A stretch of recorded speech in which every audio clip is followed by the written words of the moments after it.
Good morning, everyone. Now we will see the problems on static error constants and steady state error. See the first problem. The open loop transfer functions are given below. So these are the three open loop transfer functions are given here. Explain what type of input signal give rise to a steady state error and calculate their values. So what he mentioned is he has given open loop transfer functions. Explain what type of input signal give rise to steady state error. So we need to calculate, we need to identify the input signal. How we can identify? Based on the steady state error. See, he has given that for each and every open loop transfer function, by seeing the open loop transfer function, we can determine the type of the system, right? So based on the type of the system and based on the input signal, we can get the steady state error. So he has given that steady state error. That means we need to identify the input signal. And not only that, we need to calculate that steady state error also based on that. Okay. So the first one, first open loop. See, it is open loop transfer function, not closed loop. That means only G of S. So only G of S is given, and there is no mention on closed loop transfer function. That means we must consider the closed loop transfer function, and here there is no discussion on feedback signal because we need to get the closed loop transfer function. So for getting the closed loop transfer function, we must have feedback signal gain also, but there is no discussion on the feedback signal gain. So this type of situation, we need to assume feedback signal as 1. So the feedback signal is represented as H of S. So we have to consider the H of S signal value as unity. Sir, why we should consider this feedback signal as unity? Because this is the easiest way to calculate the transfer function. When we multiply this H of S and G of S, this is 1. 1 into anything will be, H of S is 1. That means we will get the same value. So this is the easiest way to calculate the transfer function. So why we need to complicate? So that's why we need to take the feedback signal as unity. When there is no mention or there is no discussion on the feedback signal in the problem, then we must consider the feedback signal as unity. Remember, in the examination also, you have to do like this one. Okay. So for first bit, the open loop transfer function, which is G of S, this is given. And you can see here, we need to identify the type of the system. And you can see here, the type of the system can be identified based on the number of poles at the origin. So poles can be determined by the denominator. Now you can see this is the denominator here, right? So if you multiply the characteristic equation, if you know what is the characteristic equation, right? So characteristic equation is 1 plus G of S into H of S. G of S into H of S. So H of S is unity. So that means 1 into G of S, we will get G of S only because H of S is unity. So that means directly by seeing this G of S function, we can determine the type of the system. So you can see here 3 poles are there. 1 pole is at origin because only S is there here. Only S is there. That means S is equal to 0. That is 1 pole. And the second pole is S is minus 1 because this is S plus 1 function. That means second pole will be minus 1. Here the third pole will be minus 3. So total number three poles are there. However, we need to identify type of the system only. So you can see here only one pole is existing on the origin. You already know what is the type of the system. The number of poles presented at the origin gives the type of the given system. So here only one pole is there. So that this is type 1 system. Type 1 system.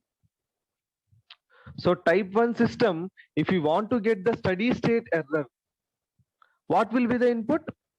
The input will be, what will be the input? The input will be a ramp signal.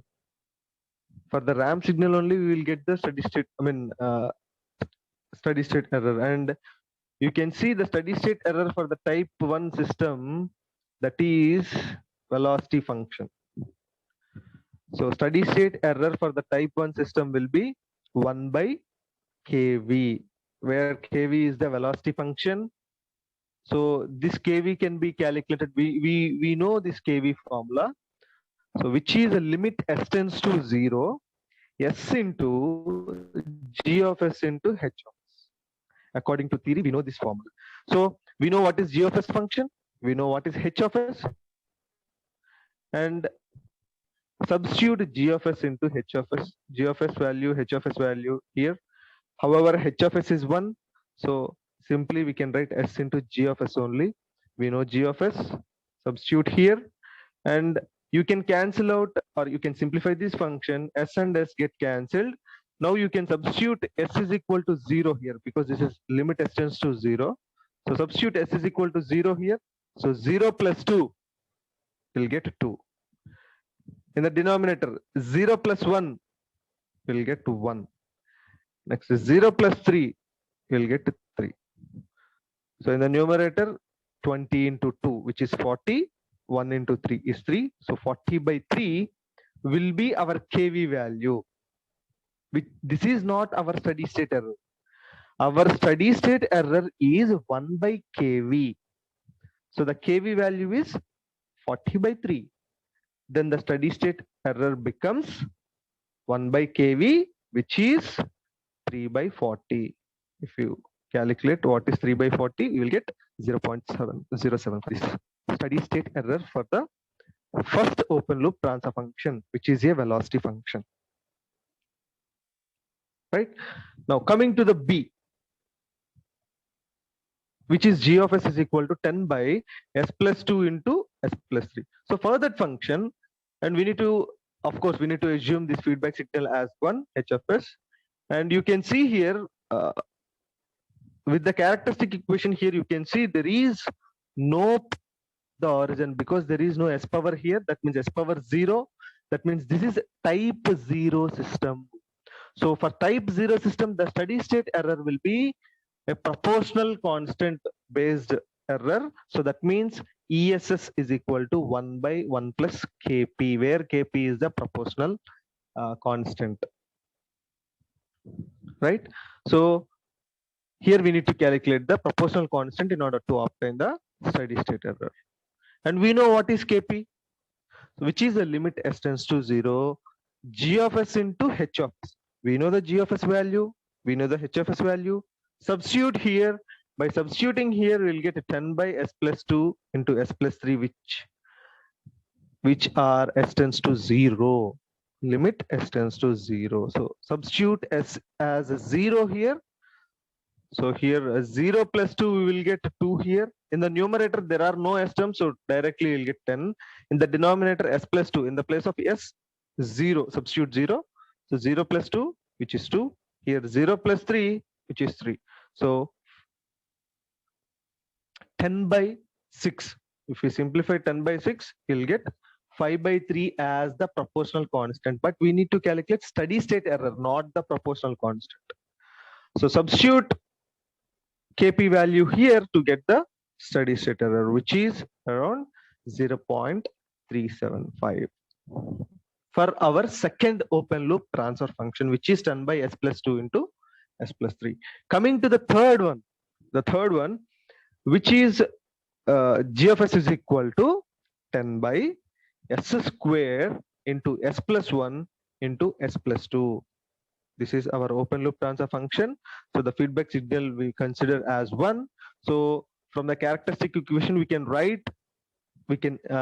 tell simply the type of the system. Here you can see this is s square. So here the s power is 2 here. So the number of poles at the origin will be 2 for this open loop transfer function. That means this is a type 2 system. That means acceleration constant we need to identify, we need to calculate to attain the steady state error. When it is a type 0 system, we need to calculate proportional constant. When it is a type 1 system, velocity. Type 2 system, acceleration. Or you can simply remember like this. In general, we know displacement, velocity, and acceleration, right? So displacement means simply we can represent as a distance x or displacement x simply. If we want to calculate the velocity, we need to differentiate one time for that displacement to get the velocity. So dx by dt will be the velocity. So first order differentiation, that means type 1 system we will get velocity. So first order system, type 1, velocity. Second order system, so we need to differentiate 2 times to get the acceleration with the displacement. So that means d square x by dt square. That means second order differentiation there, which is type 2 here, acceleration constant. You can also keep you can also remember like that also, right? So this is second order system. So for the second order system, we need to calculate the steady state error, which is ESS is equal to 1 by Ka, where Ka is the acceleration constant. So in order to attain the acceleration constant, we know the formula that Ka is equal to limit s tends to 0, s square. Here this is acceleration constant, right? So that's why here we will get the s square into g of s into h of s. We know what is g of s, we know what is h of s. Substitute here and we will get like this. And you can cancel out this s square and this s square here and substitute s tends to 0 in the remaining equation. So in the numerator, there are no s terms. So directly we'll get 10. In the denominator, s plus 0, sorry, 0 plus 1, because s is 0 here. So 0 plus 1, we will get 1. And 0 plus 2 here, we'll get 2. So these two will be cancelled out in 10 as 5 times. So we'll get the acceleration constant as 5. But we have to calculate steady state error, right? So substitute 5 in this formula. So steady state error will be 1 by 5, which is simply 0.2. See, very, very easy. We need to calculate the steady state errors for the given open loop transfer functions. So in order to know the closed loop transfer function, or in order to calculate the type of the system, we need to assume the feedback signal, which is h of s, because there is no discussion on the feedback signal. So we simply consider h of s as 1 unity. And we know how to calculate based on the type of the system. We can know we can calculate proportional constant, velocity constant, and acceleration constant by determining the type of the system. So for these 3 cases, we have determined the type, and then we have calculated steady state error accordingly.